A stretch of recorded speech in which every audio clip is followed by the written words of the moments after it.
Raqib, c'est, si on veut, avec une traduction approximative du sens, le surveillant, le gardien, celui qui surveille, le vigilant, celui dont rien n'échappe.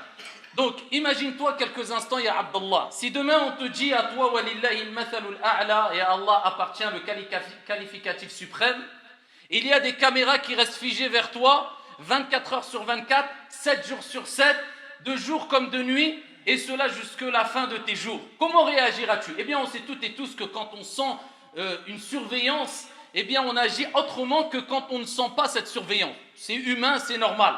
Voilà pourquoi le fait de mettre des caméras, quelquefois, c'est dissuasif. Et on a besoin de ces caméras afin de préserver une certaine stabilité, un certain bon ordre, une certaine discipline et éviter l'anarchie.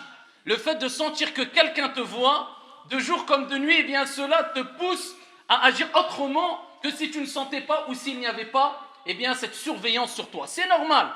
Bien plus que cela. Cela eh bien, permet, comme j'ai dit précédemment, une certaine stabilité. Voilà pourquoi dans des entreprises, à titre d'exemple, ou bien dans des centres commerciaux, ou bien dans les rues quelquefois, eh bien, on installe des caméras. Parce qu'on sait très bien que l'être humain, sans cette présence, sans ces caméras, eh bien, quelquefois, il pourra eh bien, déborder, faire un peu tout et n'importe quoi, et cela pourrait provoquer des choses nuisibles. Donc, le fait d'avoir une surveillance eh bien, permet à l'être humain d'être éduqué.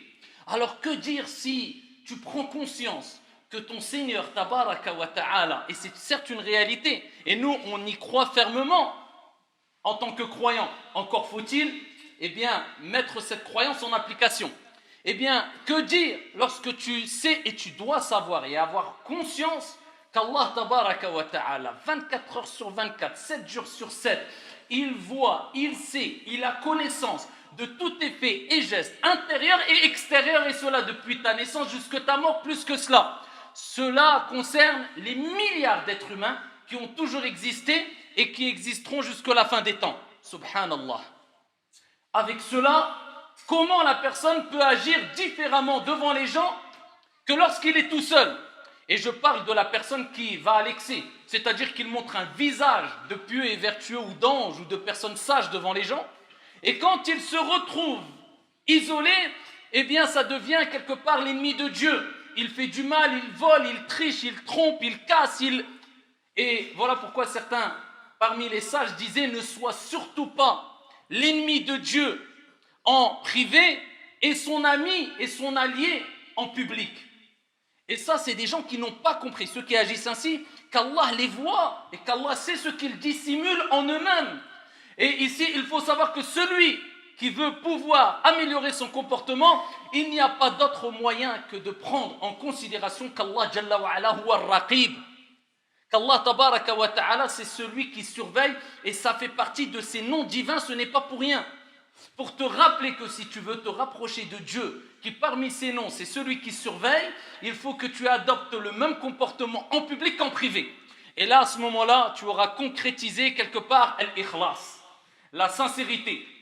Tu auras atteint al-haya, la vraie gêne, la vraie honte vis-à-vis d'Allah. Plus que cela, tu auras atteint al-ihsan, l'excellence quelque part, selon tes capacités, la bienfaisance, ce qui est le degré le plus haut en islam, comme on va le voir, incha'Allah ta'ala, wa billahi tawfiq. Ayyuhal musalloun.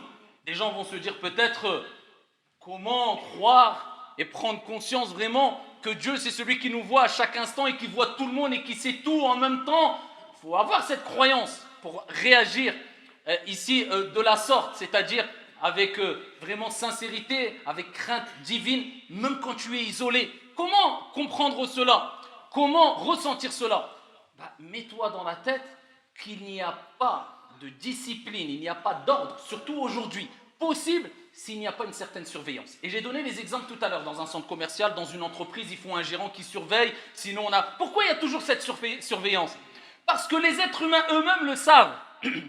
On se connaît, on sait qu'on a besoin de surveillance. Ça touche les adultes et les jeunes, les enfants. Alors un enfant a besoin de surveillance, un adulte a besoin de surveillance quelquefois dans certaines situations. On sait cela. Et cela provoque quoi? La stabilité, le bon ordre. Alors on en déduit que s'il y a bon ordre et stabilité quelque part, eh bien il y a quelqu'un qui surveille. Que dire de la planète Terre?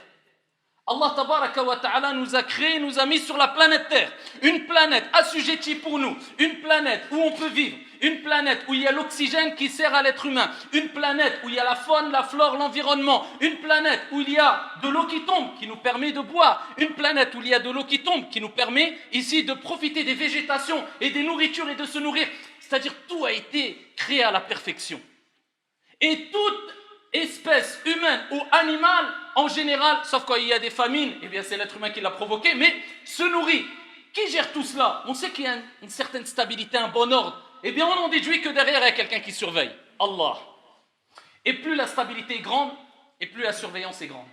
Alors, y a-t-il plus grande difficulté que ici, la difficulté d'essayer en tant qu'être humain de stabiliser le monde? C'est impossible pour un être humain, mais pour Allah c'est facile. Il n'y a pas plus grand signe que cela, qui nous rappelle qu'Allah Jalla wa Ala, c'est le grand par excellence qui surveille d'une surveillance complète et parfaite subhanahu wa ta'ala. Donc, n'essaye pas de fuir, n'essaye pas de te mentir à toi-même en essayant de montrer un bon exemple devant les gens alors que tu as un autre visage quand tu es isolé. Allah Jalla wa Ala dit wa yastakhfuna minan nas wa la yastakhfuna min Allah wa huwa ma'ahum. Ils se cachent des gens et ils ne se cachent pas d'Allah alors qu'Allah est avec eux. C'est-à-dire qu'Allah sait, qu'Allah voit, qu'Allah a connaissance de ce que tu fais quand tu es isolé et tu crois que personne ne te voit, alors qu'Allah Jalla wa Ala dit يَعْلَمُ خَائِنَةَ الْأَعْيُنِ وَمَا تُخْفِي الصُّدُورِ. Il connaît même خَائِنَةَ الْأَعْيُنِ. Tu sais le petit regard là qui part comme ça en 2 secondes, qui peut te voir? Même un oiseau tu n'auras pas vu s'il vole à côté de toi, tellement qu'il est furtif. Eh bien Allah le voit. Un petit regard, mauvais regard, Allah le voit. وَمَا تُخْفِي الصُّدُورِ. Et ce que cachent les poitrines, Allah le sait dans les détails. Avant même que toi tu saches ce que tu veux faire, Allah le savait. Tu veux ruser avec Dieu? Donc Dieu sait et connaît tes faiblesses. Donc nous sommes tous faibles. Nous commettons tous des erreurs. Nous commettons tous, nous avons tous des moments d'inattention, des moments de... Mais par contre, ne montre pas un visage que tu n'as pas dans la réalité. Et ne joue pas au vertueux alors que tu ne l'es pas. Et ne joue pas tout simplement avec Dieu subhanahu wa ta'ala. Et prends conscience que Dieu te voit. Donc agis avec pudeur et avec honte concernant celui qui te voit. Et voilà pourquoi Ibn al-Qayyim rahmatullahi alayhi disait, lorsque tu te retrouves seul dans l'obscurité et que ton âme, parce que l'âme, eh bien, elle joue avec toi, soit elle te dresse, soit tu la dresses. C'est un combat journalier. Et que ton âme t'appelle à commettre un péché, une chose mauvaise, et honte du regard de Dieu, et dis-lui à ton âme, celui qui a créé l'obscurité dans laquelle je me trouve, me voit, Allah Jalla wa Ala. Parce qu'Allah huwa ar-Raqib, c'est lui qui surveille. Et c'est pas parce que tu vas éteindre la lumière que Dieu ne te verra pas. La ta'khudhuhu sinatun wa la nawm. Allah Azza wa Jal, ni somnolence et ni sommeil ne le prennent. Ni somnolence, ni sommeil ne le prennent. Il ne se fatigue pas et il a besoin de personne. Allah tabaraka wa ta'ala te voit, ya Abdallah, et vit avec cela. Alors avec cela, après avoir dit cela, comment la personne peut prétendre dire je comprends le nom Ar-Raqib? Vous voyez l'importance de vivre avec les noms d'Allah Azza wa Jal. Et voilà pourquoi les savants disent que la science la plus prestigieuse et la plus importante, c'est la connaissance de Dieu à travers les noms et les attributs d'Allah.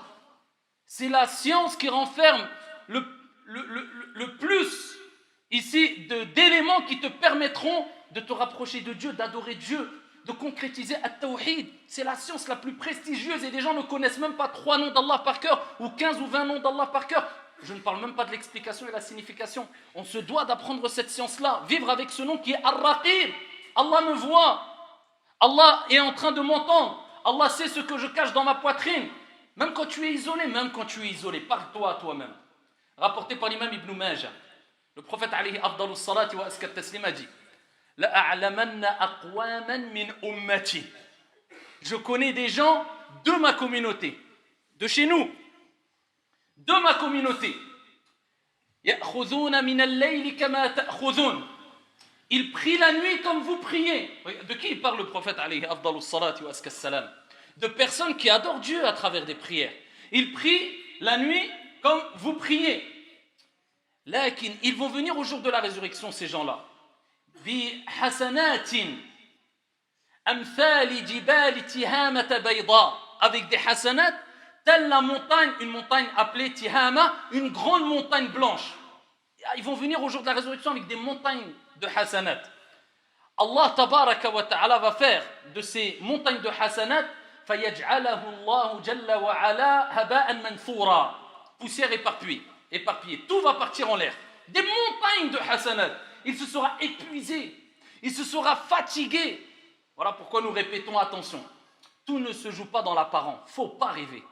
Et tout ne se joue pas dans la quantité, faut pas rêver. C'est la qualité et la sincérité. Donc ne juge pas, occupe-toi de tes affaires. Tu ne sais pas qu'un tel que tu es en train de critiquer parce que de manière apparente, il ne paraît pas être pieux, peut-être il est meilleur que toi, il est au paradis, toi tu es voué peut-être en enfer. Tais-toi, occupe-toi de toi. Et on doit tous s'occuper de nos propres personnes. Des gens vont venir avec des montagnes de hasanat et quitter d'Allah Azza wa Jal. Tu as travaillé, voilà. Mais par contre, le résultat, haba'an manthura, poussière éparpillée. Les compagnons, et parmi eux, Thawban, radiyallahu anhu warda, a dit, Ya Rasulallah, sifhum lana, décris-les-nous, afin qu'on ne fasse pas partie de ces gens-là. Qui c'est ces gens-là? Ils viennent avec des montagnes de hasanat, tout part en l'air. Et le prophète, alayhi salatu wa salam, a dit, Ala innahum ikhwanukum wa min jildatikum. Ce sont vos frères, ils sont de chez vous, de votre race. C'est des gens de chez vous. C'est des musulmans. Ils sont vos frères et ils font partie de vous, de votre race. Ils prennent de la nuit, comme je vous ai dit précédemment, comme vous prenez, ils prient la nuit. ولكن إذا خلوا بمحارم الله انتهكوها. Allahumma sallim sallim. Il dit, mais par contre, ces gens-là, tout va bien pour eux de façon apparente. Ils adorent Dieu. Mais quand ils se retrouvent isolés, à droite, à gauche, devant, derrière, il n'y a plus personne, il a oublié qu'au-dessus, il y a Allah qui le voit, eh bien, ils transgressent les interdits de Dieu. C'est-à-dire, ils commettent du mal, ils commettent des grands péchés, ils commettent des graves péchés. Quand ils sont isolés, tout ce qu'ils ont fait de manière apparente, en prétendant qu'ils sont pieux, alors que quand ils sont isolés, leur comportement prouve le contraire, eh bien, ce qu'ils ont fait de façon apparente part dans le vent. Et ça doit nous interpeller. Ça doit nous faire peur. Ça ne veut pas dire encore qu'on doit être parfait 24 sur 24, de manière isolée ou apparente. Non. Comme on va le voir, bi'idhnillahi tabaraka wa ta'ala. Mais ça fait quand même peur. Alors il faut savoir que quand la personne a compris cela, eh bien normalement cela doit le pousser à avoir cette gêne, à avoir honte de Dieu. Parce que les gens n'ont plus honte de Dieu. C'est-à-dire il peut faire du mal aux gens, il peut voler, il peut être injuste, il peut tricher, il peut frapper, il peut opprimer. Il n'a pas honte de la personne et de ce qu'il fait. Non, il n'a pas honte de Dieu. Dieu le voit, ça ne le gêne pas. Ça ne le gêne pas. Ça, c'est des gens qui n'ont pas cette honte vis-à-vis de Dieu, malheureusement. Alors que le prophète, alayhi salatu wassalam, dans le hadith rapporté par At-Tirmidhi, bi sanadin hasan, il dit aux compagnons, radiyallahu anhum wa ardahum, vous devez avoir de la pudeur envers Dieu. Ils ont dit, ya Rasulallah, on a de la pudeur. Alhamdulillah, on a cette gêne, cette honte. Et la louange est à Dieu. Le prophète, il dit non, je ne parle pas de cette pudeur. La vraie pudeur, je parle de la vraie pudeur. La vraie pudeur, la vraie honte, la vraie gêne vis-à-vis de Dieu, c'est de préserver sa tête et ce qu'il y a dessus, et préserver son ventre et ce qu'il y a autour. Qu'est-ce que cela veut dire? Les savants ont dit c'est préserver sa tête et ce qu'il y a au-dessus, c'est-à-dire tout ce qui est englobé par la tête, les yeux, la bouche, les oreilles. C'est-à-dire d'écouter, de voir, de dire des choses qui plaisent à Dieu, pas des choses mauvaises, pas des grossièretés, pas des insultes, pas de la calomnie, pas de la médisance, pas écouter des choses mauvaises pour faire du mal aux gens, etc. Donc c'est ça, utiliser ta tête et ce qu'elle englobe, comme ouïe, comme vue, eh bien dans les bonnes choses. C'est ça, réagir avec de la honte vis-à-vis de Dieu. Et ici le ventre, c'est-à-dire de ne pas manger des choses qui sont interdites, illicites, qui ne plaisent pas à Dieu. Dieu a l'argent illicite que tu as gagné, l'argent de la drogue ou je ne sais quoi, toutes ces choses interdites. Eh bien ça, c'est agir avec pudeur envers Dieu. Et le prophète, il leur a ordonné, vous devez vraiment avoir cette pudeur. Et ce qu'il y a autour, eh bien c'est ses parties, eh bien c'est ses jambes, c'est ses pieds, ne pas aller dans les endroits interdits, etc.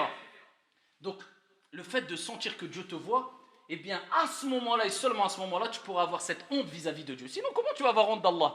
Tu ne sens même pas qu'il te voit. Il n'y a personne qui me voit, vas-y. Et Allah, il te voit, c'est pire que si tu reconnaissais clairement que Dieu te voyait. C'est comme si tu disais, Ya Allah, en vrai, tu ne me vois pas vraiment. Il n'y a aucune gêne. Et ça, c'est grave.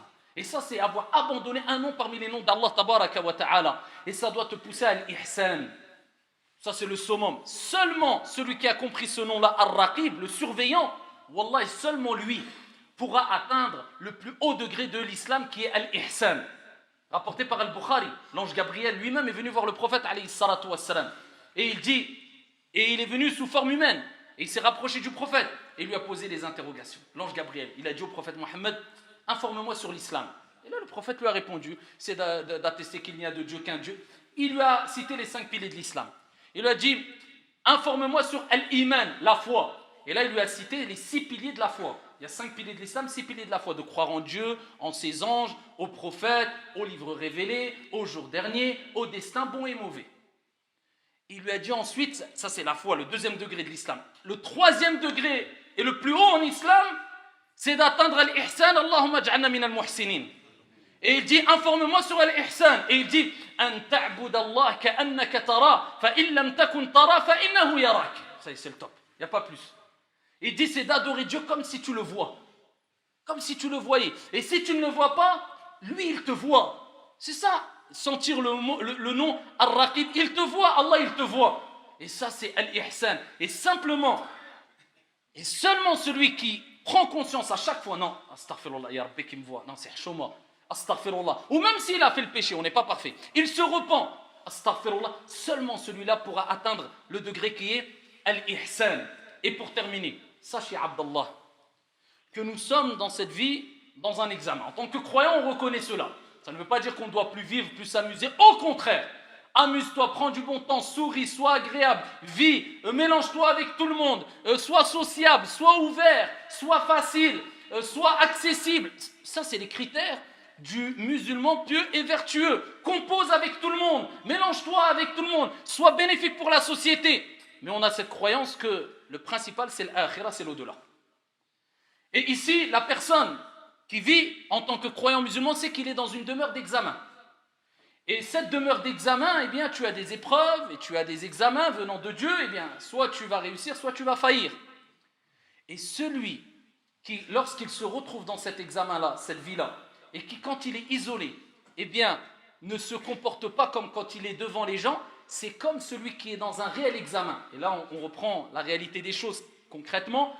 C'est quelqu'un qui est dans un examen, un contrôle à l'école, et qui, quand le professeur se tourne, walillahi al-mathalul a'la, il triche. Donc, quelque part, celui qui n'agit pas de la même manière quand il est isolé que lorsqu'il est devant les gens, on peut l'appeler un tricheur. C'est quelqu'un qui triche et qui veut tricher avec Dieu, mais Allah Azza wa Jal, rien ne lui échappe. Donc, quelque part, dis-toi, tu es un tricheur.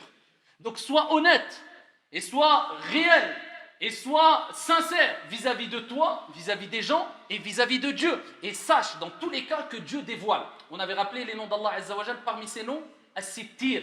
C'est quoi? C'est qui As-Sittir? C'est celui qui ne se précipite pas à blâmer ou punir une personne pour quelque chose de mal qu'il a fait. Parce que Dieu, comme Allah l'a rappelé dans le Coran, s'il punissait chaque personne pour une chose mal qu'il avait commise, il ne resterait plus un être humain sur la surface de la terre.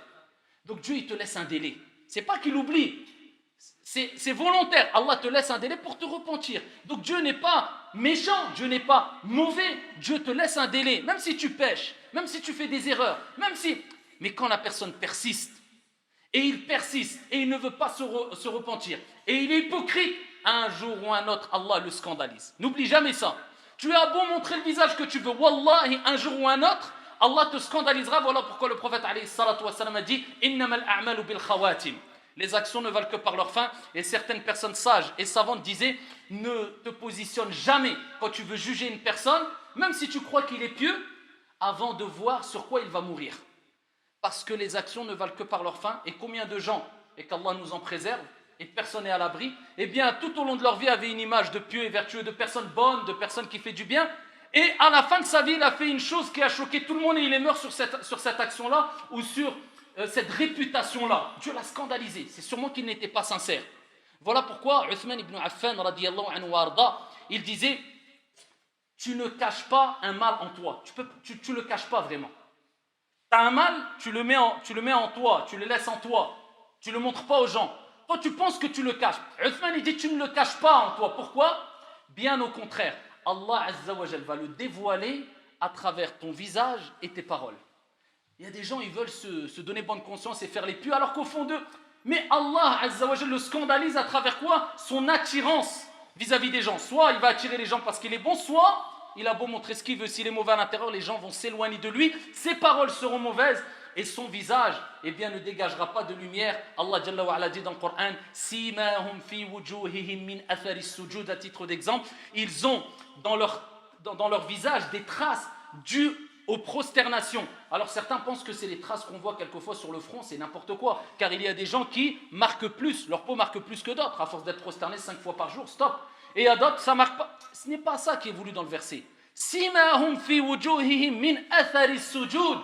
Ils ont des marques sur le visage dues aux prosternations. Al-ulama al-mufassirun ont dit, ils ont des marques de lumière sur le visage, dues à l'excès, ou pas à l'excès, mais à leur prosternation. Donc, Dieu va faire que ton visage et tes paroles attirent si tu es bon extérieurement et surtout intérieurement. Et Dieu va faire que les gens vont s'éloigner de toi si tu es bon extérieurement mais mauvais intérieurement. Qu'Allah tabaraka wa ta'ala purifie nos âmes et fasse de nous toutes et tous des gens sincères à travers nos actions extérieures qu'à travers nos intentions et ce que renferment nos poitrines. Amin ya Rabbal Alamin. Hada wa sallu wa sallimu rahimakumullah.